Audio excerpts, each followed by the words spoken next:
ദൈവനാമത്തിന് മഹത്വം ഉണ്ടാകട്ടെ. നമുക്കെല്ലാവർക്കും യെശയ്യാവിൻ്റെ പുസ്തകത്തിലേക്ക് തിരിയാം.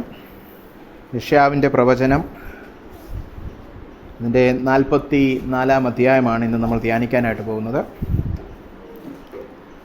നിങ്ങളതിലേക്ക് ശ്രദ്ധ തിരിക്കുമ്പോൾ ആമുഖമായിട്ട് 1-2 കാര്യങ്ങൾ പറയട്ടെ. ഇവിടെ സഹോദരൻ പറഞ്ഞതുപോലെ നമ്മൾ കുറച്ച് കാലമായിട്ട് പ്രാർത്ഥനയെക്കുറിച്ചാണ് നമ്മൾ സന്ദേശം കേൾക്കുന്നത്. ഇതും പ്രാർത്ഥനയുമായിട്ട് ബന്ധപ്പെട്ടതാണ്. പ്രാർത്ഥനയെക്കുറിച്ചുള്ളൊരു പ്രസംഗമല്ലെങ്കിലും പ്രാർത്ഥനയുമായിട്ട് വളരെ ബന്ധപ്പെട്ട ഒരു വിഷയമാണ്. യെശയ്യാവിൻ്റെ പുസ്തകത്തിലേക്ക് നിങ്ങൾ തിരിയുമ്പോൾ ഈ യെശയ്യാവിൻ്റെ പുസ്തകത്തിൻ്റെ ഒരു പ്രത്യേകത നമുക്കറിയാം. 66 അധ്യായങ്ങളുണ്ട്. ഒരു ചെറിയ ബൈബിൾ തന്നെയാണ് യെശയ്യാവ്. അതിൽ തന്നെ 39 പുസ്തകങ്ങൾ കഴിയുമ്പോൾ, പഴയ നിയമം കഴിയുമ്പോൾ എന്ന് പറയുന്നത് പോലെ 39 പുസ്തകമല്ല, 39 അധ്യായങ്ങളും 39-ാം അധ്യായം കഴിയുമ്പോൾ പിന്നീട് യെശയ്യാവ് ഭാവിയിൽ മശിഹ വരുന്നതും ഇസ്രായേലിൻ്റെ പുനഃസ്ഥാപനത്തെക്കുറിച്ചുമൊക്കെ പ്രവചനാത്മാവിൽ എഴുതിയിരിക്കുകയാണ്. ഇത് ഭാവിയിൽ പിന്നെ ബാബേലുകാർ വന്ന് നമ്മുടെ യഹൂദർ ചിതറിപ്പാർക്കുന്ന കാലത്ത് അവർ ഇത് വായിച്ച് പ്രത്യാശ ഉൾക്കൊള്ളുവാൻ വേണ്ടി എഴുതിയ ഭാഗമാണ്. അപ്പോൾ ഈ ഭാഗത്തിൻ്റെ ഒരു പ്രത്യേകത എന്ന് പറയുന്നത്, ഇവിടെ ചില വിഷയങ്ങൾ വീണ്ടും വീണ്ടും കർത്താവ് ഊന്നിപ്പറയുന്ന വേദഭാഗങ്ങൾ നമുക്ക് കാണുവാനായിട്ട് കഴിയും.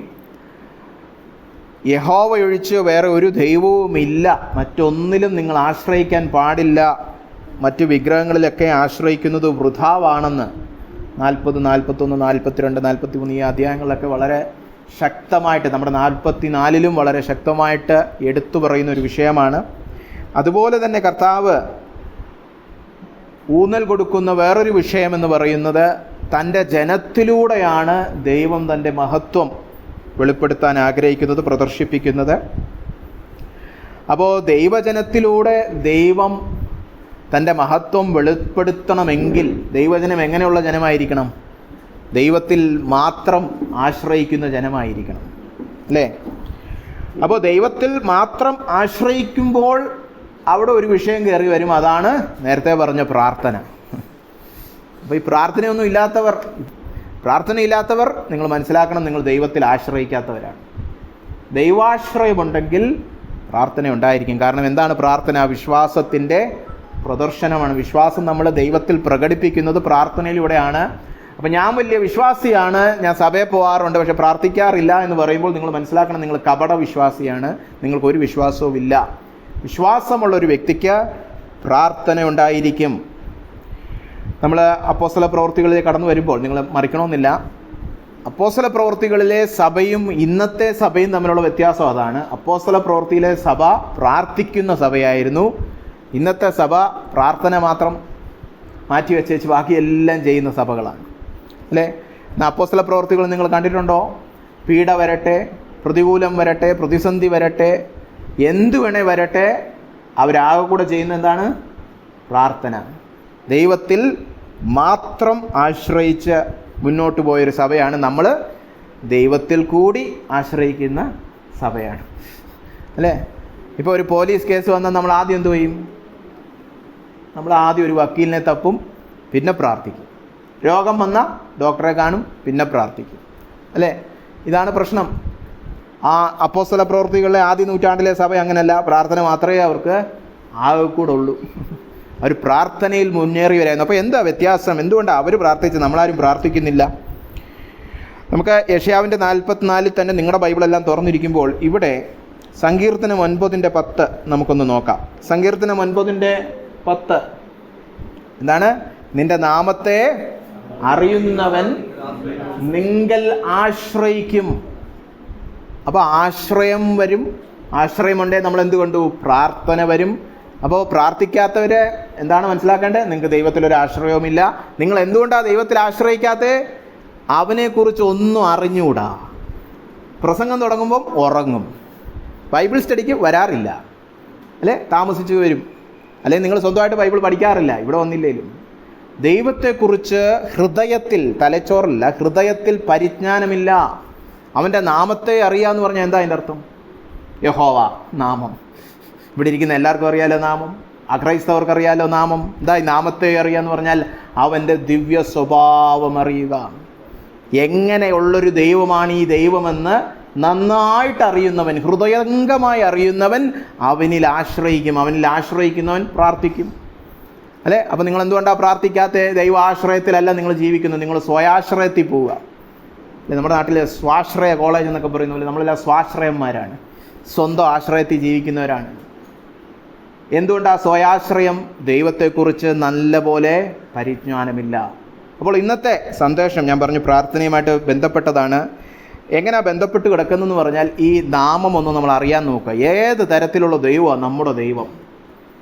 നമ്മുടെ ദൈവത്തെക്കുറിച്ചുള്ള ചില വെളിപ്പാടുകൾ യെശയ്യാവിൻ്റെ പുസ്തകം പ്രവചനം അതിൻ്റെ 44-ാം അധ്യായത്തിൽ നിന്ന് 3 വിഷയങ്ങൾ ചൂണ്ടിക്കാണിച്ച് ഇതാണ് നിങ്ങളുടെ ദൈവമെന്ന് നിങ്ങളെ ബോധിപ്പിക്കുവാനാണ് ഞാൻ കടന്നു വന്നിരിക്കുന്നത്. പക്ഷേ അത് വെറുതെ ബോധ്യമായിട്ടിരിക്കാനല്ല, ഈ നാമത്തെ അറിയുന്നവർ അവനിൽ ആശ്രയിക്കും എന്നുള്ള സങ്കീർത്തനം 9:10 വെളിച്ചത്തിൽ നിങ്ങൾ അവനിൽ ആശ്രയിക്കുവാൻ തുടങ്ങട്ടെ. ആ ആശ്രയം പ്രാർത്ഥനയായിട്ട് പുറത്തു വരട്ടെ എന്ന് ഞാൻ പ്രാർത്ഥിക്കുന്നു. അതാണ് ഇന്നത്തെ എൻ്റെ ഉദ്ദേശം. അപ്പോൾ നമുക്ക് നമ്മുടെ ദൈവം ആരാണെന്ന് മനസ്സിലാക്കുവാൻ 3 സത്യങ്ങൾ യെശയ്യാവ് 44 നിന്ന് പഠിക്കാം. ഒന്നാമതായിട്ട് യെശയ്യാവിൻ്റെ പുസ്തകം 44-ന്റെ 1 മുതൽ 5 വരെയുള്ള വാക്യങ്ങൾ ഞാൻ തന്നെ വായിക്കാം. യെശയ്യാവ് 44, 1 മുതൽ 5 ദൈവവചനം ശ്രദ്ധിച്ചു കേൾക്കുക. ഇപ്പോഴോ എൻ്റെ ദാസനായ യാക്കോബേ, ഞാൻ തിരഞ്ഞെടുത്ത ഇസ്രായേലേ, കേൾക്ക. നിന്നെ ഉരുവാക്കിയവനും ഗർഭത്തിൽ നിന്നെ നിർമ്മിച്ചവനും നിന്നെ സഹായിച്ചവനുമായ യഹോവ ഇപ്രകാരം അരുളി ചെയ്യുന്നു: എൻ്റെ ദാസനായ യാക്കോബേ, ഞാൻ തിരഞ്ഞെടുത്ത യശൂരനെ, നീ ഭയപ്പെടേണ്ട. ദാഹിച്ചിരിക്കുന്നിടത്ത് ഞാൻ വെള്ളവും വരണ്ട നിലത്തിൽ നീരൊഴുക്കുകളും പകരും. നിന്റെ സന്തതിമേൽ എൻ്റെ ആത്മാവിനെയും നിന്റെ സന്താനത്തിന്മേൽ എൻ്റെ അനുഗ്രഹത്തെയും പകരും. അവർ പുല്ലിൻ്റെ ഇടയിൽ നീർത്തോടുകൾക്കരികെയുള്ള അലരികൾ പോലെ മുളച്ചു വരും. ഞാൻ യഹോവയ്ക്കുള്ളവനെന്ന് ഒരുത്തൻ പറയും, മറ്റൊരുത്തൻ തനിക്ക് യാക്കോബിൻ്റെ പേരെടുക്കും. അപ്പോൾ ഇവിടെ 1-ാം വാക്യം ശ്രദ്ധിച്ച്, യാക്കോബേ, എൻ്റെ ദാസനായ യാക്കോബേ, നിന്നെ ഉരുവാക്കിയവനും ഗർഭത്തിൽ നിന്നെ നിർമ്മിച്ചവനും. ഈ നമ്മൾ നോക്കാൻ പോകുന്ന 3 വേഗത ഭാഗത്തിലും കർത്താവ് എടുത്തു പറഞ്ഞ് തന്നെ പരിചയപ്പെടുത്തുന്നത് നിന്നെ ഗർഭത്തിൽ നിർമ്മിച്ചവൻ. അത് നമ്മൾ വീണ്ടും വീണ്ടും കാണാൻ പോവുകയാണ്. നിന്നെ നിർമ്മിച്ചവൻ, നിന്റെ സൃഷ്ടാവാം ദൈവം. 3 കാര്യങ്ങൾ നമ്മൾ ഇനി അതേ വിഷയത്തിൽ കാണാൻ പോവാണ്. അപ്പോൾ മനസ്സിൽ വെക്കണം, ആരാ ഈ ദൈവം? നമ്മുടെ സൃഷ്ടാവാം ദൈവം. അതിൽ 1-ാമത്തെ സത്യം ഇവിടെ 2-ാം വാക്യം ശ്രദ്ധിച്ച്, നിന്നെ നിർമ്മിച്ചവനും നിന്നെ സഹായിച്ചവനുമായ യഹോവ. അവിടെ ഒരു കാര്യം പറഞ്ഞു കൊള്ളട്ടെ, ഈ മലയാളം ബൈബിളിൽ തർജ്ജമ ചെയ്തിരിക്കുന്നത് ശരിയായിട്ടല്ല. സഹായിച്ചവൻ എന്ന് പറഞ്ഞാൽ പണ്ടെപ്പോഴോ സഹായിച്ചിട്ടുണ്ടെന്നാണ്, അല്ലേ? ഭൂതകാലം. എന്നാൽ അവിടെ അങ്ങനെയല്ല തർജ്ജമ ചെയ്തേണ്ടിരിക്കുന്നത്, സഹായിക്കുന്നവനുമായ യഹോവ എന്നാണ്. തുടർമാനമായിട്ടുള്ളൊരു അർത്ഥം അവിടെയുണ്ട്. അല്ല പണ്ടെപ്പോഴോ ചെയ്തു, ഇനി നിർത്തി, പണ്ടെപ്പോഴോ 20 വർഷം മുമ്പ് സഹായിച്ചിട്ടുണ്ട്, അങ്ങനല്ല. സഹായിക്കുന്നവനായ ദൈവം. അപ്പോൾ അതാണ് 1-ാമത്തെ നമ്മുടെ വെളിപ്പാട്. നമ്മുടെ ദൈവം ആരാണ്? ദൈവാശ്രയം വേണ്ടവരൊക്കെ ശ്രദ്ധിച്ചു കേൾക്കുക. നമ്മളെ സഹായിക്കുന്നവനായ ദൈവം. ദൈവം തന്നെ പരിചയപ്പെടുത്തുന്നത് അങ്ങനെയാണ്, ഞാൻ നിങ്ങളെ സഹായിക്കുന്നവനായ ദൈവം. നിങ്ങൾക്കൊരു സഹായിക്കുന്ന ദൈവം ഉണ്ടെന്ന് നിങ്ങൾക്കറിയാവോ? അതിൻ്റെ വെളിച്ചത്തിൽ വേണം നമ്മൾ പ്രാർത്ഥിക്കുവാൻ, അല്ലേ? ഇനി ഇവിടെ പറഞ്ഞിരിക്കുന്നുണ്ടോ, സൃഷ്ടാവാം ദൈവം തന്നെയാണ് നമ്മളെ സഹായിക്കുവാൻ കടന്നു വരുന്നത്. ഇപ്പോൾ പലരും മനുഷ്യരിൽ സഹായം തേടി പോകാറുണ്ട്, അല്ലേ? പ്രത്യേകിച്ച് വലിയ വേദന, വലിയ ഞെരുക്കത്തിൻ്റെ നടുവിൽ നിൽക്കുമ്പോൾ അങ്ങനെ കടന്നു പോകുന്നവർക്കറിയാം ഒരു സഹായകനെ കിട്ടുക എന്ന് പറഞ്ഞാൽ വലിയ ബുദ്ധിമുട്ടാണ്, അല്ലേ? മാനസികമായ ക്ലേശങ്ങളുടെ നടുവിലൂടെ പോകുമ്പോൾ ഇപ്പോൾ ഒരു വ്യക്തി സഭയിൽ നിന്ന് വന്നിരിക്കുകയെന്ന് വെച്ചോ, നമ്മുടെ വളരെ ഇഷ്ടപ്പെട്ട ആളാണെങ്കിൽ പോലും നമ്മൾ ഈ കടന്നു പോകുന്ന തീച്ചൂളയുടെ അനുഭവം പൂർണ്ണമായിട്ടൊക്കെ പറഞ്ഞു ഫലിപ്പിക്കാൻ ചിലപ്പോൾ നമുക്ക് പറ്റത്തില്ല. ഇനി പറഞ്ഞു ഫലിപ്പിച്ചാലും പുള്ളി എത്രയൊക്കെ നമ്മളോട് അനുകമ്പ കാണിച്ചാലും നമ്മുടെ ഉള്ളിലൊരുണ്ട്, ഇയാൾ പക്ഷേ ആ തീച്ചൂളക്കൂടെ വല്ലല്ലോ പോകുന്നേ. അപ്പം പിന്നെ ഇയാൾക്ക് എന്ത് മനസ്സിലാക്കാൻ? മാക്സിമം പുള്ളി ശ്രമിക്കുകയായിരിക്കും നമ്മളെ മനസ്സിലാക്കാൻ, പക്ഷേ ഒരു പരിധിയുണ്ട്. അതാണ് മനുഷ്യരുടെ സഹായത്തിൻ്റെ കുഴപ്പം. നല്ല മനുഷ്യരായിരിക്കാം, നല്ല മനസ്സുള്ളവരായിരിക്കാം, നമ്മളെ സഹായിക്കാൻ വളരെ ഉത്സാഹമുള്ളവരായിരിക്കാം, പക്ഷേ ഒരു പരിധിക്കപ്പുറത്ത് അവർക്ക് നമ്മളെ മനസ്സിലാക്കാൻ കഴിയുകയില്ല. അപ്പോഴാണ് ദൈവം പറയുന്നു, നിന്റെ സൃഷ്ടാവാണ് ഞാൻ. നിന്നെ മെനഞ്ഞവനാണ് ഞാൻ. നിന്നെ ഞാൻ അറിയുന്നത് പോലെ വേറെ ആരും അറിയുന്നില്ല. ആ ദൈവം, അങ്ങനെ അറിയുന്ന ദൈവം പറയാണ്, ഞാൻ നിന്നെ സഹായിക്കുന്ന ദൈവമാണ്. അല്ലേ? 139 സങ്കീർത്തനം നിങ്ങൾക്കാർക്കും അറിയാവുന്ന വിചാരിക്കുന്നു. അവിടെയാണ് ദൈവത്തിന് നമ്മളെ എത്രമാത്രം അറിയാമെന്നുള്ളത് സങ്കീർത്തനക്കാരൻ വെളിപ്പെടുത്തുന്നത്. അല്ലേ? 139 2 മുതൽ 6 വരെ നമുക്കൊന്ന് വായിക്കാം. ഞാൻ ഇരിക്കുന്നതും എഴുന്നേൽക്കുന്നതും നീ അറിയുന്നു. അല്ലേ? അപ്പം നമ്മൾ ഇരിക്കുന്നത് എഴുന്നേൽക്കുന്നതൊക്കെ വേറെ ആർക്കെങ്കിലും അറിയാമോ? നമ്മുടെ വീട്ടിലുണ്ടേ അറിയും. അല്ലേ? നമ്മുടെ സുഹൃത്ത് ഇപ്പം എഴുന്നേറ്റിരിക്കുകയാണ്, കിടക്കുകയാണ്, നടക്കുകയാണ്, നമുക്ക് അറിയാമോ? അറിയാൻ പറ്റത്തില്ല. അങ്ങനത്തെ ഈ ഊച്ചിക്കാര്യങ്ങളൊന്നും നമ്മൾ സോഷ്യൽ മീഡിയ ഞാനിപ്പോൾ ഇരിക്കുന്നു എന്നാരെങ്കിലും സ്റ്റാറ്റസ് ഇടുവോ വാട്സാപ്പിൽ? പക്ഷെ അതും അറിയുന്ന ലൈവായിട്ട് നമ്മളെ കണ്ടുകൊണ്ടിരിക്കുക ദൈവം. അല്ലേ? ഇരിക്കുന്നു, എഴുന്നേൽക്കുന്നു, വയറുവേദന എടുത്തിരിക്കുന്നു, നമ്മളാരും അറിഞ്ഞില്ല, ദൈവം അറിഞ്ഞു. അല്ലേ? ഇനി എൻ്റെ നിരൂപണം നീ ദൂരത്തു നിന്ന് അറിയുന്നു.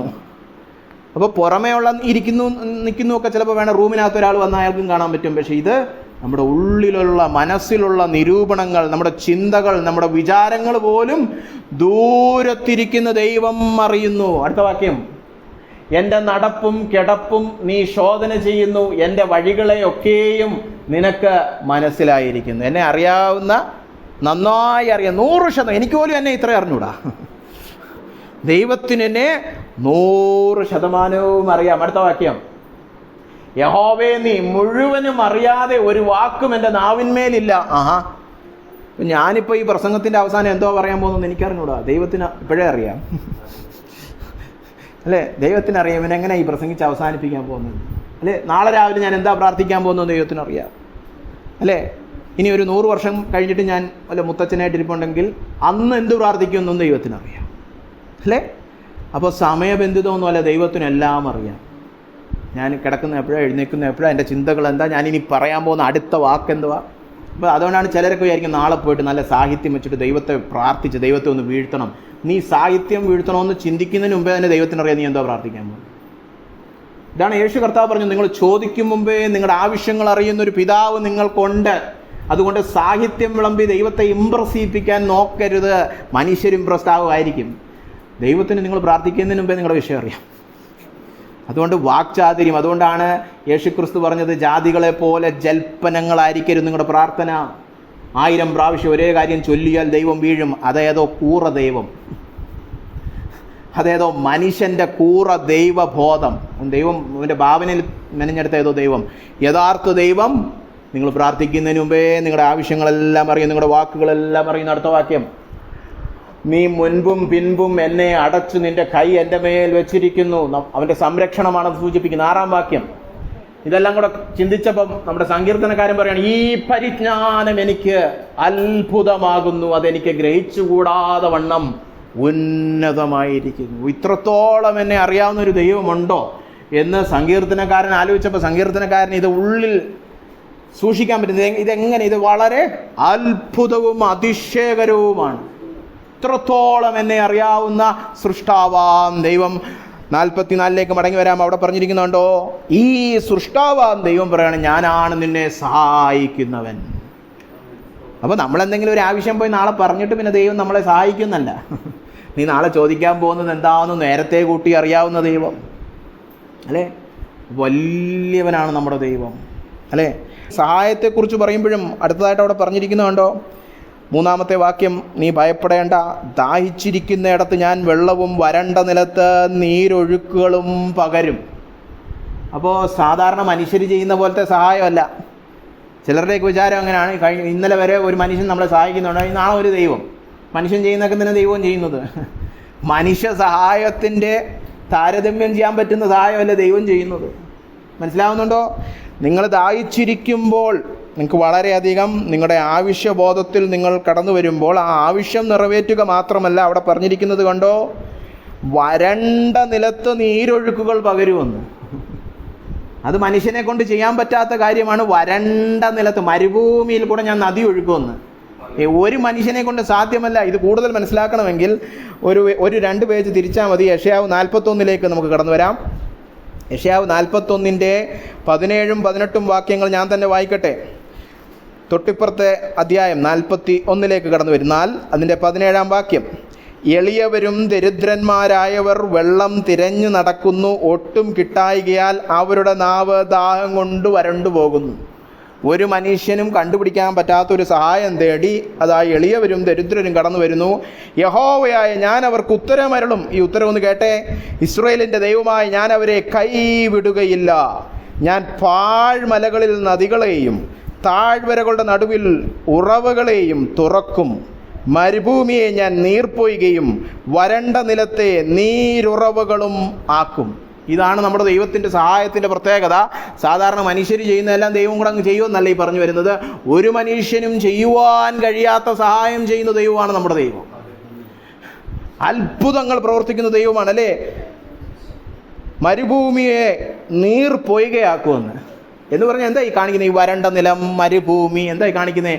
ഒരു പ്രത്യാശയ്ക്കും ഒരു സാധ്യതയ്ക്കും വകുപ്പില്ലാത്തിടത്ത് ദൈവം പ്രവർത്തിക്കും. അതാ അതിൻ്റെ അർത്ഥം അല്ലേ. മരുഭൂമി നീർപ്പൊയ്കയാക്കാൻ പറ്റുമോ? നമ്മൾ മരുഭൂമി നോക്കിയിട്ട് പറയും ഇത് മരുഭൂമി, ഇവിടെ ഒന്നും ഒഴുകാൻ പോകുന്നില്ല. അപ്പോൾ മാനുഷിക കണ്ണുകളോടെ നോക്കുമ്പോൾ ഒരു പ്രത്യാശയ്ക്കും വകയില്ലാത്തിടത്ത് ദൈവം പറയുകയാണ് ഞാൻ അവിടെ സഹായം പ്രവർത്തിച്ചു തരുമെന്ന്. അപ്പോൾ സാധാരണ സഹായമല്ല ദൈവം തരുന്നത്. ഇത് മനസ്സിലാക്കിയാലേ നമ്മൾ ഈ സ്വയാശ്രയം വിട്ടിട്ട് ദൈവത്തിൽ ആശ്രയിക്കുകയുള്ളൂ. ദൈവത്തിൽ ആശ്രയിക്കുമ്പോൾ കിട്ടുന്ന സഹായം മറ്റൊരിടത്തു നിന്നും കിട്ടുകയില്ല.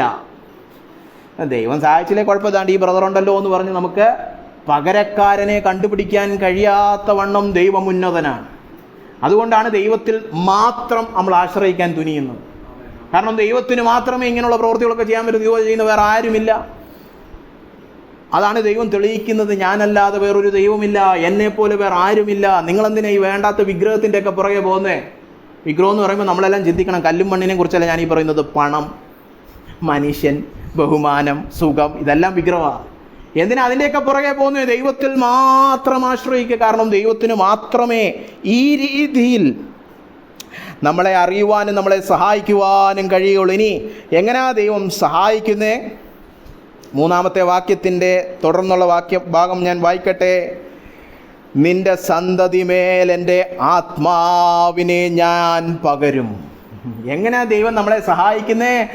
ആത്മാവിനാൽ അല്ലേ. ആത്മാവിലാണ് നമ്മളെ സഹായിക്കുന്നത്. എടുക്കണമെന്നില്ല. യോഹന്നാൻ 14 അതിൻ്റെ 16 26 നമ്മൾ വായിക്കുകയാണെങ്കിൽ വേണേൽ ഇവിടെ ഇട്ടുതരാം. യോഹന്നാൻ 14:16 കർത്താവ് അവിടെ പറയുന്നുണ്ട്, ഞാൻ പിതാവിനോട് ചോദിച്ചു, നിങ്ങൾക്ക് ഇവിടെ കാര്യസ്ഥനായിരിക്കും മലയാളത്തിൽ അല്ലേ. പിതാവിനോട് ചോദിക്കും, അവൻ സത്യത്തിൻ്റെ ആത്മാവെന്ന് മറ്റൊരു കാര്യസ്ഥനെ. അപ്പോൾ ഈ കാര്യസ്ഥൻ എന്ന് പറയുമ്പോൾ നമുക്ക് വലിയ സൗകര്യം. ഏതാ ഈ കാര്യസ്ഥൻ? കാര്യസ്ഥന്മാരൊക്കെ വീട്ടിലുള്ള വല്ല തറവാട്ടിലും ജനിച്ചവർക്ക് മനസ്സിലാവും എന്തോ ഈ കാര്യസ്ഥൻ എന്ന് പറഞ്ഞാൽ. നമ്മളെപ്പോലത്തെ സാധുക്കൾക്ക് കാര്യസ്ഥൻ എന്തുവാ? കാര്യസ്ഥൻ എന്നുള്ള വാക്കല്ല അവിടെ ഉപയോഗിക്കേണ്ടിരുന്നത്. കാര്യസ്ഥൻ ശരിയാണ്, പക്ഷെ പറഞ്ഞിരിക്കുന്ന വാക്ക് എന്താണെന്നറിയാമോ? സഹായകൻ, ഹെൽപ്പർ, സഹായകൻ. ഞാൻ പിതാവിനോട് പറഞ്ഞ് ആത്മാവെന്ന സഹായകനെ എന്നേക്കും നിങ്ങളോടുകൂടെ ഇരിക്കേണ്ടതിന് നിങ്ങൾക്ക് തരും. യേശുക്രിസ്തു സ്വർഗത്തിൽ പോയി അയ്യോ ഞങ്ങളെ ചോദിക്കാനും പറയാനും ആരുമില്ല എന്നല്ല പറയേണ്ടത്. യേശുക്രിസ്തു സ്വർഗത്ത് പോയപ്പോൾ നമ്മുടെ കൂടെ ഇരിക്കാൻ, എന്നേക്കും ഇരിക്കാൻ മറ്റൊരു സഹായകനായ പരിശുദ്ധാത്മാവിനെ നൽകിയിട്ടുണ്ട്. അതാണ് ദിനംതോറും ആത്മാവിനാൽ നിറയുന്നവരായിരിക്കണം. ഇല്ല സഹായകനില്ലാതെ നടക്കുക. നമ്മൾ അനാഥരല്ല, നമ്മളോട് കൂടെ സഹായകനായ പരിശുദ്ധാത്മാവുണ്ട്. അതേ അധ്യായത്തിൻ്റെ 26 കൂടെ അവിടെ പറഞ്ഞിട്ടുണ്ട്. 26 വാക്യം, എങ്കിലും പിതാവ് എൻ്റെ നാമത്തിൽ അയപ്പാനുള്ള പരിശുദ്ധാത്മാവെന്ന സഹായകൻ നിങ്ങൾക്ക് സകലവും ഉപദേശിച്ചു തരും, വചനമൊക്കെ പഠിപ്പിച്ചു തരും. ഇതാണ് നിന്റെ ദൈവം. ഇതുപോലെ പ്രസംഗം മാത്രമല്ല, വചനം സ്വമേധ പഠിക്കാൻ പറ്റും. ദൈവത്തെക്കുറിച്ചുള്ള പരിജ്ഞാനം വർദ്ധിക്കും. ദൈവത്തിൻ്റെ നാമം അറിയും തോറും അവനിൽ ആശ്രയം വർദ്ധിക്കും. അപ്പോൾ കണ്ടോ, പരിശുദ്ധാത്മാവിലൂടെയാണ് ദൈവം നമ്മളെ സഹായിക്കുന്നത്. ഈ വേദഭാഗം എടുക്കണമെന്നില്ല, നിങ്ങൾ വീട്ടിൽ പോയി നോക്കിയാൽ മതി. എഫീഷ്യ ലേഖനത്തിൻ്റെ 1-ാം അധ്യായമായാലും 3-ാം അധ്യായമായാലും അവിടെ പൗലോസ് പ്രാർത്ഥിക്കുകയാണ്. ആ പ്രാർത്ഥനകളുടെ ഒരു പ്രത്യേകത, അതിൻ്റെ 1-ാമത്തെ വിഷയം എഫീഷ്യ ലേഖനം 1-ലായാലും 3-ലായാലും 1-ാമത്തെ വിഷയം പരിശുദ്ധാത്മാവുമായിട്ട് ബന്ധപ്പെട്ടതാണ്. നിങ്ങൾ മധ്യസ്ഥ പ്രാർത്ഥന വഹിക്കാറുണ്ടോ? മറ്റു വ്യക്തികൾക്ക് വേണ്ടി, സഭയിലുള്ള മറ്റു വ്യക്തികൾക്ക് വേണ്ടി 1-ാമത് അവർക്ക് വേണ്ടി പ്രാർത്ഥിക്കുന്നത് എന്തുവാ? എന്തെങ്കിലും സാമ്പത്തിക കാര്യം, അല്ലെങ്കിൽ ബുദ്ധിമുട്ട്, വയറുവേദന, ഇതുപോലത്തെ കാര്യങ്ങളാണോ? അതോ 1-ാമതായിട്ട് നിങ്ങളുടെ മനസ്സിൽ വരുന്നത് എന്തായിരിക്കണം? ആത്മാവിൻ്റെ സഹായം അവർക്കുണ്ടായിരിക്കണം. എഫീഷ്യ ലേഖനം 1-ൽ അവിടെ എടുക്കണമെന്നില്ല, ആത്മാവിൻ്റെ വെളിപ്പാട് ശുശ്രൂഷ കടന്നു വരണം. വെളിപ്പാടിൻ്റെ ഒരു ആത്മാവിനാൽ നിങ്ങൾ നിറഞ്ഞ് ദൈവം ആരാണെന്നുള്ള തിരിച്ചറിവ് നിങ്ങളിൽ കടന്നു വരണം. നിങ്ങൾ ദൈവത്തെക്കുറിച്ചുള്ള പരിജ്ഞാനത്തിൽ വളരണം. പക്ഷെ പരിജ്ഞാനം എങ്ങനെയാ വരുന്നത്? ആത്മാവ് അകക്കണ്ണുകളെ പ്രകാശിപ്പിക്കണം. 3-ാം അധ്യായത്തിൽ പ്രാർത്ഥിക്കുന്നത് ആത്മാവ് നിമിത്തം ഹൃദയത്തിൽ എന്ത് കടന്നു വരണം? ശക്തി കടന്നു വരണം. അപ്പോൾ ദൈവത്തെ അനുസരിച്ച് ജീവിക്കാനുള്ള വെളിപ്പാടും ശക്തിയും പരിശുദ്ധാത്മാവെന്ന സഹായകനിലൂടെ കടന്നു വരണം. അതാണ് പൗലോസ് സഭയ്ക്ക് വേണ്ടി പ്രാർത്ഥിക്കുമ്പോൾ ഒന്നാമത് പ്രാർത്ഥിക്കുന്നത്. അല്ലാതെ നമുക്ക് കറണ്ട് തരണമേ, ബിൽഡിംഗ് തരണമേ, നമുക്ക് പൈസ തരണേ എന്നുള്ള ഭൗതിക കാര്യങ്ങളൊന്നുമല്ല, അല്ലേ? ഒന്നാമത് പ്രാർത്ഥിക്കുന്നത് ആത്മാവിൻ്റെ സഹായം കടന്നു വരണമേ എന്നുള്ളതാണ്. ഇവിടെ കണ്ടോ, ആത്മാവിൻ്റെ സഹായം കടന്നു വരുമ്പോൾ 4-ാം വാക്യം, അവർ പുല്ലിൻ്റെ ഇടയിൽ നീർത്തോടുകൾക്ക് അരികെയുള്ള അലരികൾ പോലെ മുളച്ചു വരും. വളർച്ച സംഭവിക്കും, അല്ലേ? നീർത്തോടുകൾക്ക് അടുത്ത് വളരെ ഫലഭൂയിഷ്ഠതയുള്ളൊരു മണ്ണായിരിക്കും, അല്ലേ? നല്ല വെള്ളമൊക്കെ അടുത്തുണ്ട്. അതുപോലെ സ്വർഗത്തിൽ നിന്ന് കടന്നു വരുന്ന വെള്ളം, അല്ലേ? ആത്മാവ് നമ്മൾ നിറയുമ്പോൾ നമ്മളും വളരുവാൻ തുടങ്ങും. ക്രിസ്തീയ ജീവിതത്തിൽ വളർച്ച സംഭവിക്കും. എന്നു മാത്രമല്ല, അങ്ങനെ വളർന്നു കഴിയുമ്പോൾ എന്ത് സംഭവിക്കും? 5-ാം വാക്യം, ഞാൻ യഹോവയ്ക്കുള്ളവനെന്ന് ഒരുത്തൻ പറയും, മറ്റൊരുത്തൻ തനിക്ക് യാക്കോബിൻ്റെ പേരെടുക്കും. ഇവിടെ യാക്കോബിനെ അനുഗ്രഹിക്കും, യാക്കോബിൻ്റെ സന്തതിയെ അനുഗ്രഹിക്കും എന്നൊക്കെ പറഞ്ഞു കഴിഞ്ഞ് അവസാനം ഇവർക്ക് സഹായം കിട്ടിക്കഴിയുമ്പോൾ എന്താ സംഭവിക്കുന്നത്? വേറുള്ളവർ ഇങ്ങോട്ട് വന്നിച്ച് പറയും, ഞാൻ യാക്കോബാവാം, ഞാൻ യഹോവയുടേതാകാമെന്ന്. എന്താ സൂചിപ്പിക്കുന്നത്? ദൈവത്തെ നമ്മൾ അനുസരിച്ച് ആശ്രയിച്ച് അവൻ്റെ സഹായം പ്രാപിച്ച് അവൻ്റെ ആത്മാവിനാൽ നിറഞ്ഞവരാകുകയാണെങ്കിൽ നമ്മുടെ ജീവിതത്തിലുള്ള ദൈവസാന്നിധ്യം നിമിത്തം നമ്മൾ അന്യരെ ദൈവത്തിലേക്ക് ആകർഷിക്കും. നമ്മുടെ ജീവിതം കണ്ടിട്ട് വേറുള്ളവർ പറയും, എനിക്കും ഈ ദൈവത്തിൻ്റെ പൈതലാകണം, ഞാനും യഹോവയ്ക്കുള്ളവൻ, ഞാനും യാക്കോബാകാം. കണ്ടോ? അപ്പോൾ കണ്ടോ, ദൈവജനം എങ്ങനെയാണ് അന്ധകാരത്തിലിരിക്കുന്ന മറ്റുള്ളവരെ ദൈവത്തിലേക്ക് ആകർഷിക്കേണ്ടത്? ആത്മനിറവുള്ളവരായിരിക്കണം, ദൈവസഹായത്തിൽ ജീവിക്കുന്നവരായിരിക്കണം, ദൈവാശ്രയമുള്ളവരായിരിക്കണം. അതുകൊണ്ടാണ് അപ്പോസ്തല പ്രവൃത്തികളിൽ നമ്മൾ കണ്ടത്, ദൈവാശ്രയമുള്ളതും പ്രാർത്ഥിക്കുന്നതുമായ സഭയിലേക്ക് ആളുകൾ വരാൻ തുടങ്ങി. നമ്മുടെ ജീവിതം കണ്ട ആരെങ്കിലും ആശ്രയിക്കപ്പെടുവോ? അല്ലേ? ആകർഷിക്കപ്പെടുവോ? ആശ്രയിക്കപ്പെടുവല്ല, ആകർഷിക്കപ്പെടുവോ? നമ്മുടെ ജീവിതം കണ്ടാൽ ആകർഷിക്കപ്പെടണം. എന്ത് വേണം? ദൈവസാന്നിധ്യം വേണം. നമ്മൾ എടുക്കുന്നില്ല. 1 കൊരിന്ത്യർ 14 അത് തന്നെയാണ് പറയുന്നത്. ആത്മനിറവുള്ളൊരു സഭയിൽ എന്താ സംഭവിക്കുന്നത്? അവർ അവിശ്വാസി കടന്നു വന്നാൽ അവൻ പറയും, ഇവിടെ ദൈവമുണ്ട്. കൃപാവരങ്ങളൊക്കെ ശരിയായ രീതിയിൽ, ചുമ്മാ കുറേ ബേളം വെച്ചിട്ട് കാര്യമില്ല, വചനപ്രകാരം അവിടെ ശരിയായ രീതിയിൽ വിശുദ്ധി വളർത്താൻ വേണ്ടി കൃപാവരങ്ങൾ ഉപയോഗിച്ചപ്പോൾ 1 കൊരിന്ത്യർ 14 സഭയ്ക്കകത്ത് വരുന്ന അവിശ്വാസി പറയുകയാണ്, ഇവിടെ ദൈവമുണ്ട്, ഇവിടെ പാട്ടുണ്ട്, ഇവിടെ പ്രസംഗമുണ്ട്, ഇവിടെ നല്ല ഭക്ഷണം ഉണ്ടെന്നൊന്നും അല്ല പറഞ്ഞത്, ഇവിടെ ദൈവമുണ്ട്. അപ്പോൾ ആത്മാവുള്ളിടത്ത് ആളുകൾ പറയും, മറ്റുള്ളവർ വന്ന് സാക്ഷ്യപ്പെടുന്നു, ഇവിടെ ദൈവമുണ്ട്, നിൻ്റെ ജീവിതത്തിൽ ദൈവമുണ്ടല്ലോ, എനിക്ക് കാണാൻ പറ്റുന്നുണ്ടോ നിൻ്റെ ജീവിതത്തിൽ ദൈവം. നമ്മുടെ ആരുടെങ്കിലും ജീവിതം നോക്കി ആരെങ്കിലും പറയുമോ നിൻ്റെ കൂടെ ദൈവം ഉണ്ടെന്ന്? നിൻ്റെ കൂടെ നടക്കുന്ന ദൈവമാണെന്ന് തെളിവായി. അതാണ്ട് ഇവിടെ ദൈവമുണ്ട്, നിൻ്റെ മേൽ ദൈവ സാന്നിധ്യമുണ്ട് എന്ന് ആളുകൾ പറയണം, അല്ലേ? അപ്പോൾ നമ്മളെ സഹായിക്കുന്ന സൃഷ്ടാവാം ദൈവത്തിൽ നമ്മൾ ആശ്രയിക്കണം. അവന് മാത്രമേ നമ്മളെ ഇങ്ങനെ സഹായിക്കുവാൻ കഴിയുകയുള്ളൂ. അങ്ങനൊരു സഹായകൻ ഉണ്ടെന്ന് വെച്ച് നമ്മൾ ഭയപ്പാടെല്ലാം നീക്കിക്കളഞ്ഞ് അവനിൽ ആശ്രയിക്കുവാൻ തീരുമാനിക്കണം. നമുക്ക് മുന്നോട്ട് നീങ്ങാം. 21-ാം വാക്യത്തിലേക്ക് കടന്നു വരിക. യെശയ്യാവിൻ്റെ 44-ന്റെ 21 മുതൽ 23 നമ്മൾ രണ്ടാമത്തെ നമ്മുടെ ദൈവം ആരാണെന്നുള്ള ചോദ്യത്തിൻ്റെ ഉത്തരം കാണുവാൻ പോകുന്നത്. ഞാൻ വായിക്കാം. യാക്കോബേ, ഇത് ഓർത്തുകൊള്ളുക, ഇസ്രയേലേ, നീ എൻ്റെ ദാസനല്ലോ, ഞാൻ നിന്നെ നിർമ്മിച്ചു. കണ്ടല്ലോ, ഞാനാണ് നിന്നെ നിർമ്മിച്ചവൻ, സൃഷ്ടാവാം ദൈവം. നീ എൻ്റെ ദാസൻ തന്നെ ഇസ്രയേലേ, ഞാൻ നിന്നെ മറന്നുകളയുകയില്ല. നമ്മുടെ ദൈവത്തിൻ്റെ രണ്ടാമത്തെ പ്രത്യേകത, ഒന്നാമത്തത് അവൻ സഹായിക്കുന്നവനാണ്, രണ്ടാമത്തത് അവൻ മറന്നുകളയാത്തവനാണ്. നമ്മളെ മറന്നുകളയാത്തവനാണ്. നമ്മൾ ചിലപ്പോൾ പറയും, പണ്ടൊരു സുഹൃത്തുണ്ടായിരുന്നു, പണ്ട് സ്കൂളിൽ പഠിച്ചപ്പോൾ ഒരു സുഹൃത്തുണ്ടായിരുന്നു, അന്ന് ഭയങ്കര സഹായമായിരുന്നു, ഇന്നവൻ മറന്നുപോയി കാണും എന്നെ. സാഹചര്യങ്ങളൊക്കെ മാറി, നമ്മൾ വേറെ കോളേജിൽ പോയി, വേറെ സ്ഥലത്തായി, ആ പുള്ളി ഇപ്പോൾ ലോകത്തിൻ്റെ ഏതോ ഭാഗത്താണ്. എന്നാൽ പണ്ട് ചക്കരയും തേനും പോലായിരുന്നു, അല്ലേ? അപ്പോൾ അതാണ് മനുഷ്യരുടെ ഒരു പ്രശ്നം, മനുഷ്യർ മറന്നൊക്കെ പോകും, അല്ലേ? മനുഷ്യർ പ്രത്യേകിച്ച് നമ്മളിപ്പോൾ ഒരേ സ്ഥലത്ത് ജീവിക്കാതൊക്കെ ആകുമ്പം, അല്ലേ? ഇപ്പോൾ എനിക്ക് അമേരിക്കയിൽ പണ്ട് ഒരുപാട് സുഹൃത്തുക്കൾ, എല്ലാവരും എന്നെ രാവിലെ തൊട്ട് വിളിച്ചുകൊണ്ടിരിക്കുന്നൊന്നുമില്ല, കാരണം എന്നെ കാണുന്ന പോലുമില്ല, ഞാനും അവരെ ഓർക്കാറില്ല പലപ്പോഴും. ചിലപ്പോഴൊക്കെ ചില പടം കാണുമ്പോൾ ഇയാളുടെ പേരെന്തായിരുന്നു, ഒരുപാട് സഭകളിൽ ശുശ്രൂഷ ചെയ്യുമ്പോൾ ഈ സഭയിലൊക്കെ ബാക്കി ഇരുന്നവൻ്റെ പേരൊന്നും എനിക്ക് ഓർമ്മ വരുന്നില്ല ഇപ്പോൾ. പിന്നെ ഫേസ്ബുക്കിൽ പോകണം, ഇയാളുടെ പേരെന്തുമായിരുന്നു അല്ലേ? അപ്പോൾ മനുഷ്യർ മറക്കും, ദൈവം മറന്നു കളയാത്തവനാണ്. നമ്മുടെ ദൈവം എന്തുകൊണ്ടാണ് മറന്നു കളയാത്തത്? എബ്രായർ 13:8 പറഞ്ഞിട്ടുണ്ട്, യേശുക്രിസ്തു ഇന്നലെയും ഇന്നും എന്നും അനന്യൻ തന്നെ. എന്താ അതിൻ്റെ അർത്ഥം? ഈ അനന്യൻ, യേശുക്രിസ്തു ഇന്നും എന്നും അന്യൻ തന്നെ എന്നല്ല. അത് നിങ്ങൾ അവിശ്വാസിയാണേ ശരിയാ, യേശുക്രിസ്തു നിങ്ങൾക്ക് അന്യനാണ്. ഇതെന്താണ് അനന്യൻ എന്ന് പറഞ്ഞു കഴിഞ്ഞാൽ? മലയാളം പലപ്പോഴും നമുക്ക് അറിഞ്ഞുകൂടാ അല്ലേ? അനന്യൻ എന്ന് പറഞ്ഞാൽ മാറ്റമില്ലാത്തവൻ, അവനൊരു മാറ്റവുമില്ല. ദൈവത്തിൻ്റെ സ്വഭാവത്തിന് മാറ്റമില്ല. ദൈവം എന്നും ദൈവമാണ്. അങ്ങനെ മാറ്റമില്ലാത്ത ദൈവമായതുകൊണ്ട് തന്നെ നമ്മളോട് ദൈവം കരുണ കാണിക്കുമ്പോൾ അത് പിന്നെ മാറ്റമില്ലാത്ത കരുണയാണ്. അവൻ്റെ ദയയ്ക്ക് മാറ്റമില്ല, അവൻ്റെ സ്നേഹത്തിന് മാറ്റമില്ല, അവൻ്റെ വിശ്വസ്തതയ്ക്ക് മാറ്റമില്ല. ദൈവത്തെക്കുറിച്ച് എന്തൊക്കെ സൽഗുണങ്ങൾ പറയാമോ അതൊന്നും മാറത്തില്ല. അങ്ങനെ മാറാത്ത ദൈവമായതുകൊണ്ട് നമ്മളെ മറന്നു കളയത്തില്ല അല്ലേ?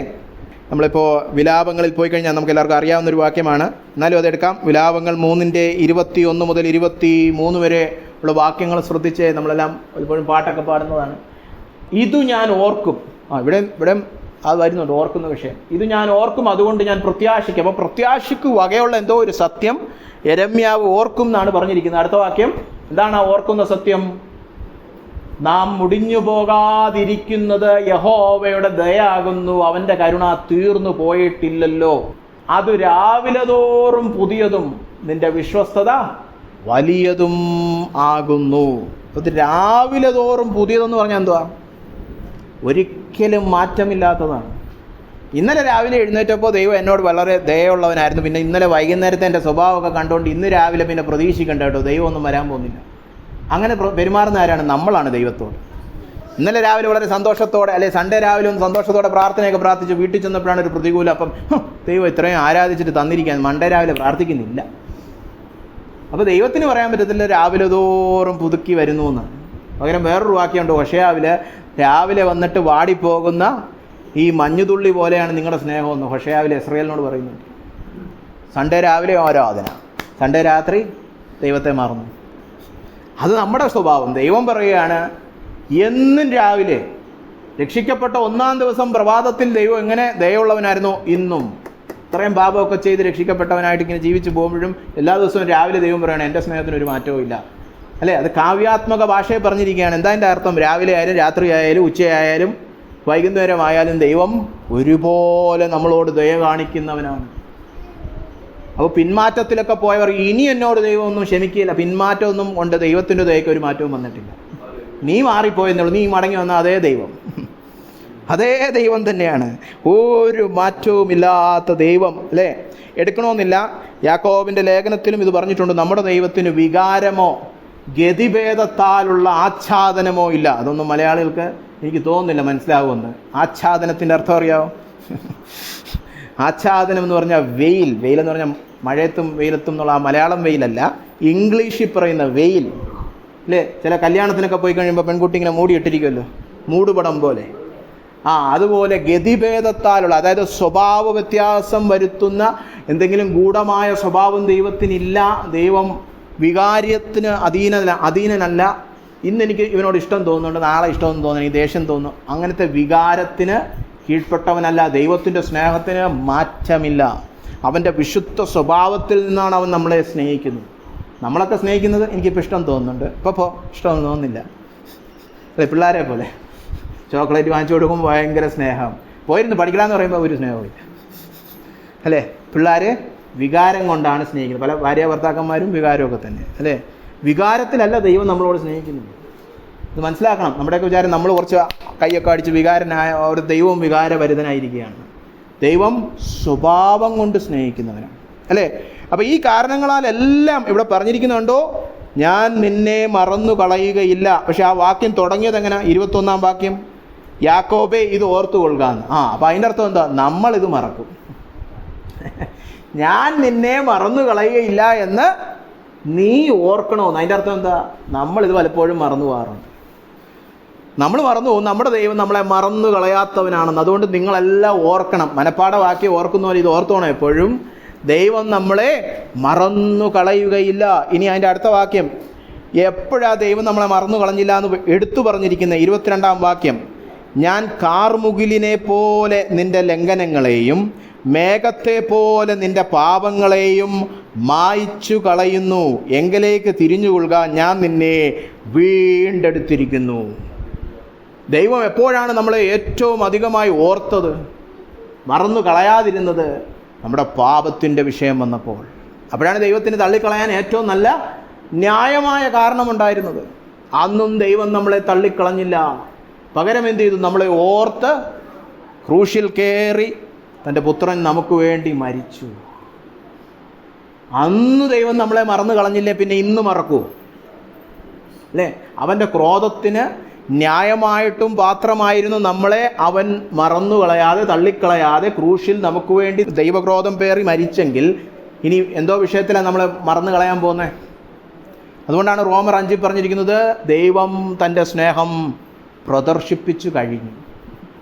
നമ്മൾ പാപികളായിരിക്കുമ്പോൾ തന്നെ ക്രിസ്തു വന്ന് മരിച്ചെങ്കിൽ ദൈവം പ്രദർശിപ്പിച്ചു കഴിഞ്ഞു. നമ്മുടെയൊക്കെ വിചാരം ഇനി നാളെ ഒരു വിഷയം വരുമ്പോൾ അതിൽ പ്രാർത്ഥിച്ചിട്ട് അതിന് ഉത്തരം ദൈവം തരികയാണ്, ദൈവം സ്നേഹം പ്രദർശിപ്പിച്ചു. അല്ല, ദൈവം പ്രദർശിപ്പിച്ച് കഴിഞ്ഞു. ഭൂതകാലമാണ്. നിങ്ങൾക്ക് എപ്പോഴെങ്കിലും സംശയം തോന്നണം ദൈവത്തിന് എന്നോട് സ്നേഹമുണ്ടോ, നിങ്ങൾ കാൽവറിയിലേക്ക് നോക്കണം. അല്ലാതെ ഇന്നലെ പ്രാർത്ഥിച്ച പ്രാർത്ഥനയ്ക്ക് ഇന്ന് ഉത്തരം വന്നില്ലല്ലോ, അപ്പോൾ പിന്നെ ദൈവത്തിന് സ്നേഹമുണ്ടോ എന്നല്ല ചോദിക്കേണ്ടത്. ദൈവം പ്രദർശിപ്പിച്ചു കഴിഞ്ഞു അവൻ്റെ സ്നേഹം. ഞാൻ നിന്നെ മറന്നു കളഞ്ഞില്ല എന്ന് പറയുമ്പോൾ ഉടനെ പറയുന്നത്, ഞാൻ നിൻ്റെ പാപങ്ങളിൽ നിന്നെ വീണ്ടെടുത്തിരിക്കുന്നു. വീണ്ടെടുപ്പ് വിളിച്ചു പറയുന്ന സത്യമാണ്. ദൈവം നമ്മളെ മറന്നു കളയുന്നില്ല. അതുകൊണ്ട് എന്ത് ചെയ്യണം? 23-ാം വാക്യം, ആകാശമേ ഘോഷിച്ചുല്ലസിക്കുക, യഹോവ ഇത് ചെയ്തിരിക്കുന്നു. ഭൂമിയുടെ അധോഭാഗങ്ങളെ ആർത്തുകൊള്ളുവിൻ. പർവ്വതങ്ങളും വനവും സകല വൃക്ഷങ്ങളുമായുള്ളവയെ പൊട്ടി യാർക്കുവിൻ. യഹോവ യാക്കോബിനെ വീണ്ടെടുത്ത് ഇസ്രായേലിൽ തന്നെത്താൻ മഹത്വപ്പെടുത്തുന്നു. ഈ അനങ്ങാത്ത, നമ്മൾ ചരാചരങ്ങളൊക്കെ ഈ അനങ്ങാത്ത വൃക്ഷത്തോടും പർവ്വതങ്ങളോടും ഒക്കെ ദൈവം വിളിച്ചു പറയുകയാണ്, നിങ്ങൾ വരെ കൈയടിച്ചൊന്ന് ആരാധിക്കണം, ഞാൻ ചെയ്ത വീണ്ടെടുപ്പ് പ്രവൃത്തി നിമിത്തം. അപ്പോൾ വീണ്ടെടുപ്പ് പ്രാപിച്ച ഇസ്രായേൽ അപ്പം എന്തോ ചെയ്യണം? നമ്മൾ ആദ്യം 150-ാം സങ്കീർത്തനത്തിൽ വായിച്ച പോലെ അല്ലേ, അത്യുച്ചത്തിൽ കൈയടിച്ച് ആരാധിക്കണം. ഇവിടെ മരങ്ങളോട് വരെ പറഞ്ഞിരിക്കുക കൈയൊക്കെ അടിക്കണം കേട്ടോ, അല്ലേ? അതാണ് നമ്മൾ റോമർ 8 വായിക്കുന്ന, കർത്താവ് മടങ്ങി വരുമ്പോൾ സൃഷ്ടി പോലും ദൈവമക്കളുടെ സ്വാതന്ത്ര്യത്തിലേക്ക് കടന്നു വരും, അല്ലേ? മൊത്തം സൃഷ്ടി ദൈവത്തെ ആരാധിക്കും. എല്ലാ സൃഷ്ടിയും ഒന്നടങ്കം നമ്മുടെ ദൈവത്തിൻ്റെ വീണ്ടെടുപ്പിൻ്റെ വെളിച്ചത്തിൽ ഒരു ആരാധന സംഭവിക്കാൻ പോകണം. ഇപ്പം നമ്മൾ ആരാധിക്കുമ്പോൾ നമ്മൾ മാത്രം ഒരു മുറി വന്നിരുന്ന് ആരാധിക്കുന്നു. ഇപ്പോൾ അഴൂർ പഞ്ചായത്ത് ആരാധിച്ചുകൊണ്ടിരിക്കുകയല്ല. ഇനി ഒരു നാൾ വരുന്നുണ്ട്, കർത്താവിൻ്റെ സഹസ്രാബ്ദ വാഴ്ച മുതൽ തുടങ്ങുകയാണ്. ഭൂമിയിൽ നമ്മൾ ആരാധിക്കുമ്പോൾ എല്ലാവരും ആരാധിക്കുക. ആ വാഴയും ആരാധിക്കുക, ഞാനും ആരാധിക്കുകയാണ്, എല്ലാം ആരാധിക്കാൻ പോവുകയാണ് മൊത്തം. അപ്പം സഭയുടെ ഹോൾ എവിടെയാണെന്ന് ചോദിച്ചാൽ മൊത്തം ഭൂമി. എവിടെ ആരാധന നടക്കുന്ന ആലയം? മൊത്തം ഭൂമി, അല്ലേ? അപ്പോൾ കണ്ടോ, നമ്മുടെ പ്രതികരണം എന്തായിരിക്കണം? നമ്മുടെ ദൈവം നമ്മളെ മറന്നു കളയുന്ന ദൈവമല്ല, നമ്മളെ വീണ്ടെടുത്ത ദൈവമാണ്. നമ്മളെ ഒരു നാളും അവൻ ഉപേക്ഷിക്കുകയില്ല, കൈവിടുകയില്ല എന്ന് പറയുമ്പോൾ നമ്മുടെ ഉള്ളിൽ നിന്ന് വരേണ്ട പ്രതികരണം ആരാധന കടന്നു വരണം. എന്നിട്ട് ആരാധന എവിടെ നമ്മൾ പ്രകടിപ്പിക്കും? നമ്മൾ ദൈവവുമായിട്ടുള്ള സംസർഗത്തിൽ. പ്രാർത്ഥനയ്ക്ക് പോയിരിക്കുമ്പോൾ ചുമ്മാ നാളെ മറ്റേ ചാക്ക് കയറണം, ചമ്പാവരി കയറണം, ഇത് മാത്രമല്ല പ്രാർത്ഥിക്കേണ്ടത്. ദൈവമേ സ്തോത്രം, നീയും ഞാനുമായിട്ടൊരു ബന്ധം എങ്ങനെ ഉണ്ടായി? വീണ്ടെടുപ്പിലൂടെ സംഭവിച്ചു. എന്നെ മറന്നു കളഞ്ഞില്ല, എന്നെ തള്ളിക്കളഞ്ഞില്ല, എന്നെ ഇന്നും ഉപേക്ഷിക്കുന്നില്ല. ഇന്നും ഞാൻ ദൈവത്തോട് അടുക്കുമ്പോൾ, ഈ ഇന്നലെയും മിനിഞ്ഞാന്നൊക്കെ ചെയ്തത് പാപത്തിൻ്റെ വെളിച്ചത്തിലല്ല ദൈവം എന്നോട് ഇടപെടുന്നത്. ദൈവത്തിൻ്റെ ആ ഹൃദയവിശാലത നമ്മൾ മനസ്സിലാക്കുന്നു. നമുക്ക് ആരാധന വർദ്ധിച്ചു കൊണ്ടിരിക്കും.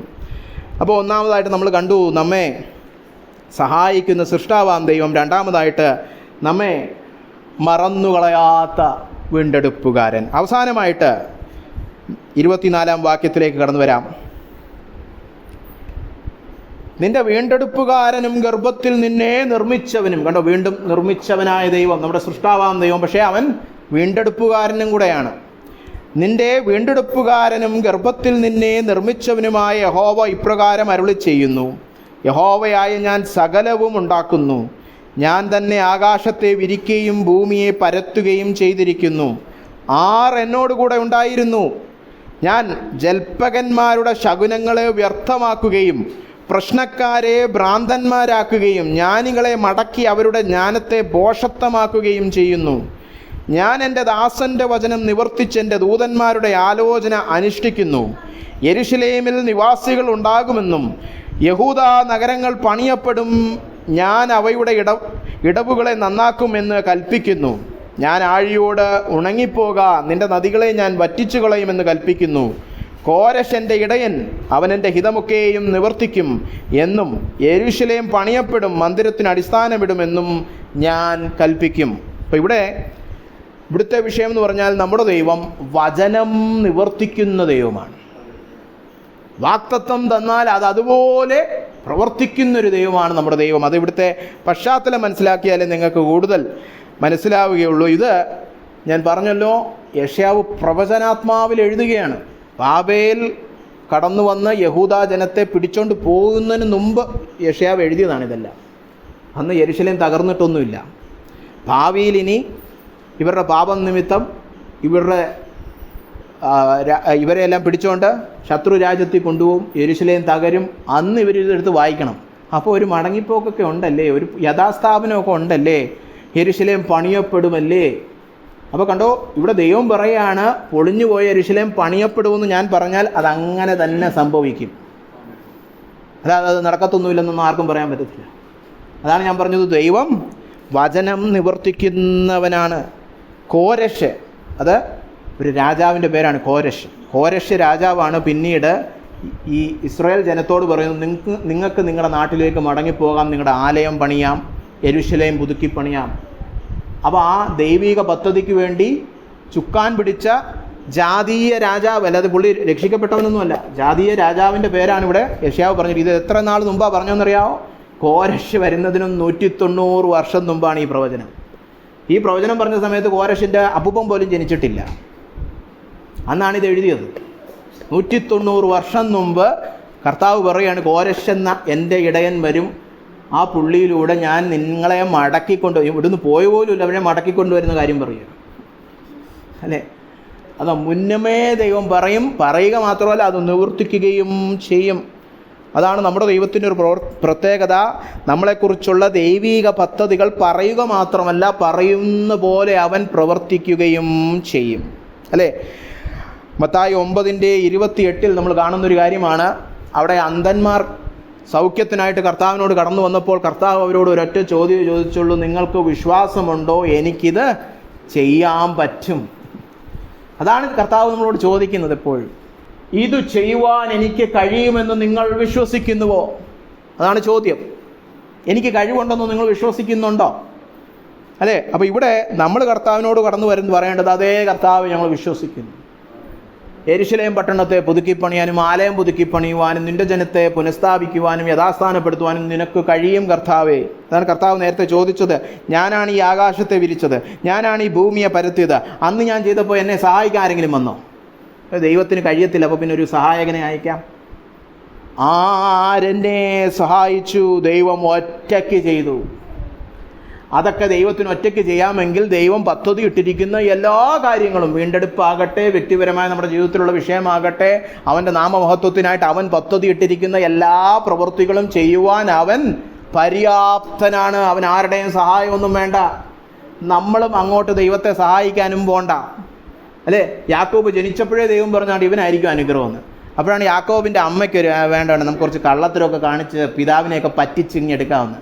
യാക്കോബിൻ്റെ കുറേ വർഷങ്ങൾ നഷ്ടപ്പെട്ടു. അതുകൊണ്ട് ദൈവത്തെ സഹായിക്കാനൊന്നും ആരും പോകണ്ട. ദൈവം ഒരു പദ്ധതി ഇട്ടാൽ ദൈവം തന്നെ അത് നിവർത്തിക്കും. എന്ന് മാത്രമല്ല അവിടെ പറഞ്ഞിരിക്കുന്നത് കണ്ടോ, ആർക്കും അതിന് എതിര് നിൽക്കാൻ കഴിയില്ല. 25ഉം 26ഉം ഞാൻ ജൽപ്പകന്മാരുടെ ശകുനങ്ങളെ വ്യർത്ഥമാക്കും. ഇപ്പം ദൈവം നമുക്കൊരു വാഗ്ദത്തം തന്നെന്ന് വിചാരിക്കുക, ദൈവം നമ്മളോടൊരു പദ്ധതി വെളിപ്പെടുത്തിയെന്ന് വിചാരിക്കുക, അതിനെതിരെ പറയുന്നവരും കാണും. അപ്പം നമ്മളെന്ത് ചെയ്യരുത്? അവരുടെ വാക്കൊന്നും കേട്ട് ഭയപ്പെടരുത്. അവരൊന്നും പറയും ഇന്നൊന്നും നടക്കാനൊന്നും പോകുന്നില്ല. അതാണ് ജൽപ്പനന്മാർ ശകുനങ്ങൾ. അത് ഈ അന്നത്തെ കാലത്തെ ജ്യോതിഷവും അതൊക്കെ പറയുന്നവരെ കുറിച്ചാണ് ഈ പറഞ്ഞിരിക്കുന്നത്. അവരങ്ങനെ പലതും പറയുമായിരിക്കും. ബാബേലിൽ ചെല്ലുമ്പോൾ അവർ പറയും ഹ്യൂമാരൊന്നും ഒരിക്കലും യെരുശലേമിനൊന്നും പോകാൻ പോകുന്നില്ല അല്ലേ. ബാബേലിലെ വല്ല മന്ത്രവാദിയൊക്കെ ഉണ്ടായിരുന്നിരിക്കും. ഹ്യൂമാരൊന്നും ഒരിക്കലും അതൊക്കെ പൊളിച്ച്, നമ്മുടെ രാജാവ് പൊളിച്ച് ദൂരെ കളഞ്ഞു അവൻ്റെ യെരുശലേം എന്നൊക്കെ ആരെങ്കിലും പറഞ്ഞാലും നിങ്ങൾ ഭയപ്പെടരുത്. ആരും പറഞ്ഞില്ലെങ്കിലും നമ്മുടെ ഉള്ളിൽ നമ്മുടെ ആകുല ചിന്തകൾ നമ്മളോട് അങ്ങനെയൊക്കെ പറയും. നിന്നെ ഒന്നും ദൈവം ഒരിക്കലും ഓർക്കത്തില്ല, നിന്നെയൊക്കെ ആര് ഇതൊക്കെ നമ്മുടെ ഭയം, നമ്മുടെ ആകുല ചിന്തകൾ, നമ്മുടെ വെപ്രാളം, നമ്മുടെ വേവലാതി, ആവലാതി എല്ലാം നമ്മളോട് പ്രസംഗിക്കുകയാണ്. നമ്മൾ തിരിച്ചെന്ത് പറയണം? ദൈവം ഒരു കാര്യം പറഞ്ഞാൽ അത് അവൻ നിവർത്തിക്കുക തന്നെ ചെയ്യും. അതാണ് അവിടെ അടുത്ത വാക്യത്തിൽ പറഞ്ഞു, ഞാൻ എൻ്റെ ദാസൻ്റെ വചനം നിവർത്തിച്ച് എൻ്റെ ദൂതന്മാരുടെ ആലോചന അനുഷ്ഠിക്കുന്നു.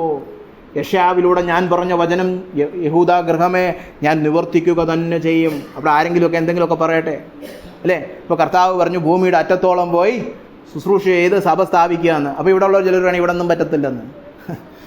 നമ്മളെന്താ പറയണ്ടേ? ദൈവം പറഞ്ഞാൽ അത് നടന്നിരിക്കും.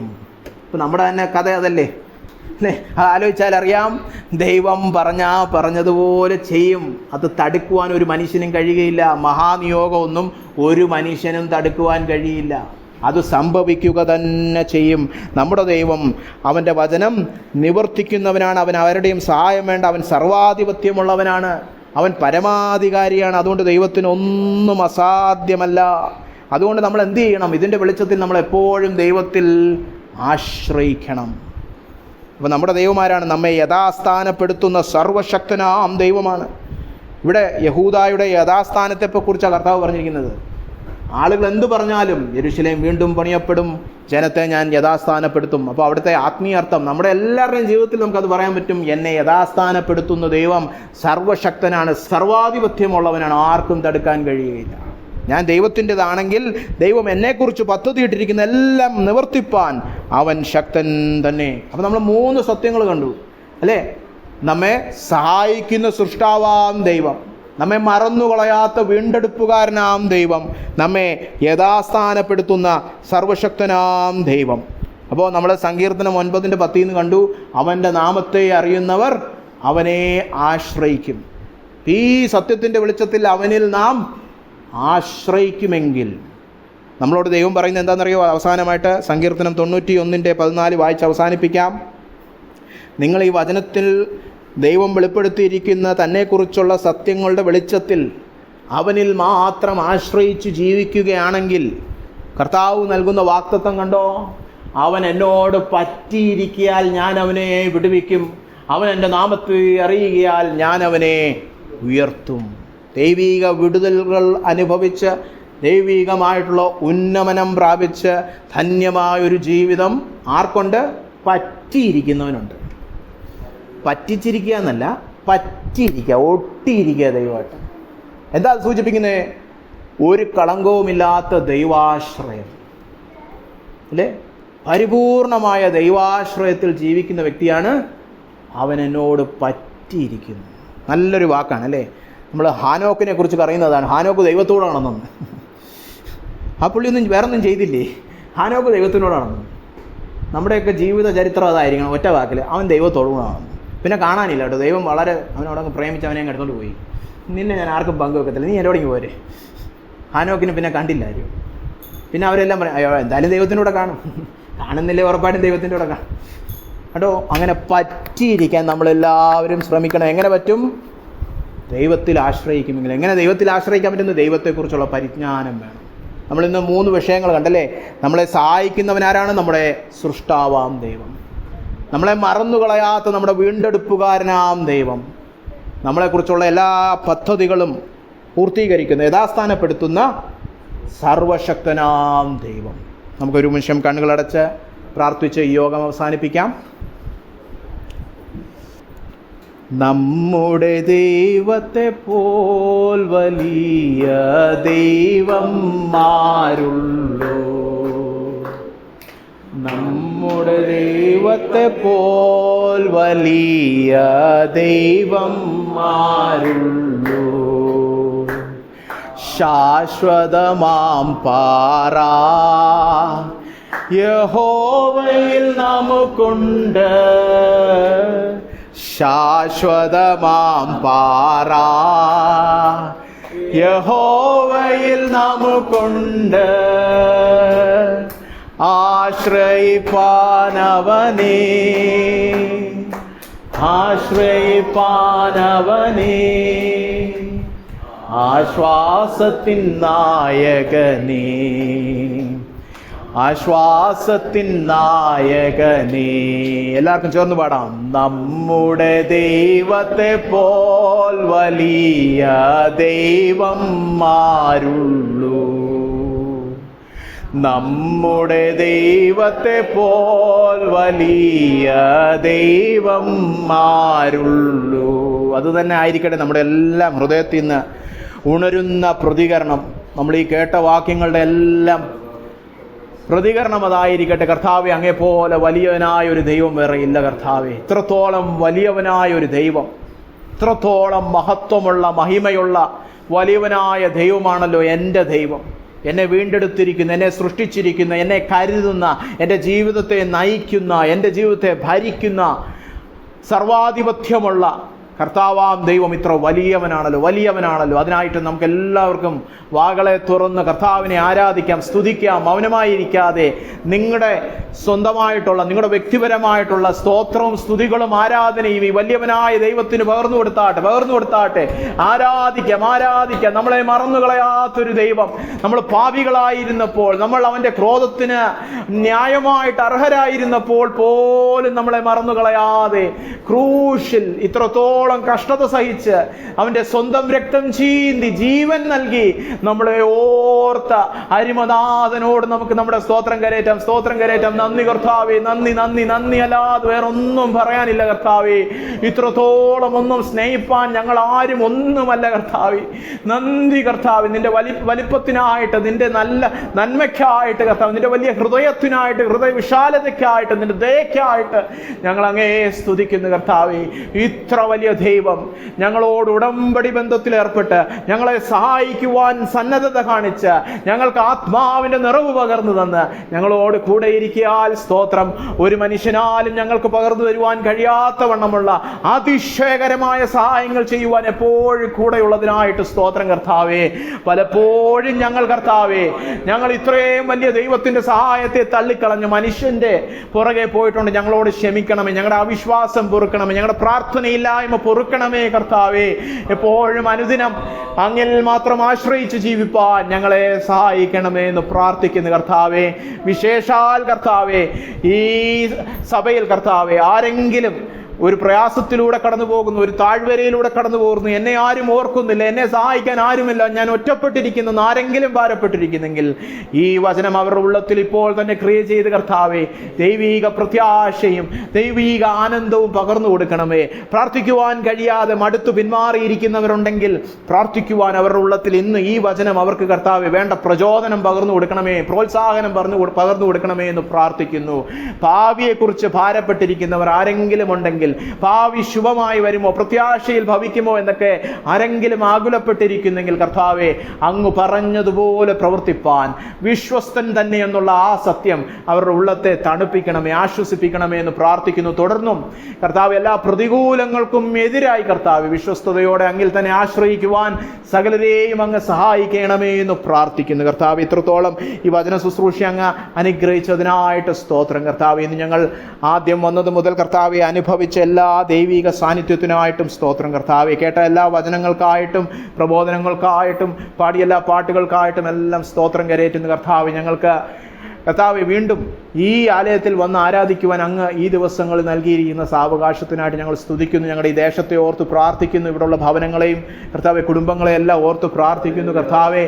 ഈ അന്ധകാരത്തിൽ നിന്ന് അവർ കർത്താവെ ഒരു വിടുതൽ പ്രാപിച്ച് അങ്ങയുടെ സഭയുടെ ഭാഗമാകണമേ എന്നുള്ളതാണ് ഞങ്ങളുടെ പ്രാർത്ഥന. കൂടുതൽ ഇവിടെയുള്ള ജനം യേശുവിൻ്റെ തിരുസ്നേഹം രുചിച്ചറിയുവാൻ ഇടയാകണമേ. അതിന് ഞങ്ങളെല്ലാവരും ഒരു കാരണമായി തീരണമേ എന്ന് പ്രാർത്ഥിക്കുന്നു. തുടർന്നുള്ള ഞങ്ങളുടെ കൂട്ടായ്മയെല്ലാം അങ്ങ് അനുഗ്രഹിക്കണമേ. ഈ ഒരാഴ്ചക്കാലം അങ്ങുമായിട്ട് ചേർന്ന് നടക്കുവാൻ, അങ്ങയോട് പറ്റിച്ചേർന്നിരിക്കുവാൻ കൃപ തരണമേ എന്ന് പ്രാർത്ഥിക്കുന്നു കർത്താവെ. എല്ലാം അങ്ങയുടെ പൊന്നുനാമത്തിൽ ഞങ്ങൾ അപേക്ഷിക്കുന്നു കർത്താവ്, യേശുവിൻ്റെ നാമത്തിൽ തന്നെ. ആമേൻ, ആമേൻ, ആമേൻ. നമുക്ക് ആശീർവാദം സ്വീകരിക്കാം. ഞങ്ങളുടെ ദൈവവും സ്വർഗസ്ഥനായ പിതാവുമായവൻ്റെ സ്നേഹവും അവൻ്റെ പുത്രനും നമ്മുടെ കർത്താവുമായ യേശുക്രിസ്തുവിൻ്റെ കൃപയും ആശ്വസിപ്പിച്ച് വഴി നടത്തുന്ന സഹായകനായ പരിശുദ്ധാത്മാവിൻ്റെ കൂട്ടായ്മയും സംസർഗവും നാം ഏവരോടും നാം പ്രാർത്ഥിച്ച സകല വിഷയങ്ങളോടും ഇന്നും എന്നേക്കും ഇരിക്കുമാറാകട്ടെ. ആമേൻ ആമേൻ. അറുക്കപ്പെട്ട കുഞ്ഞാടിന് മഹത്വം കരയേറ്റാം. ഹല്ലേലൂയ ഹല്ലേലൂയ ഹല്ലേലൂയ. ആമേൻ. കർത്താവായ യേശുവേ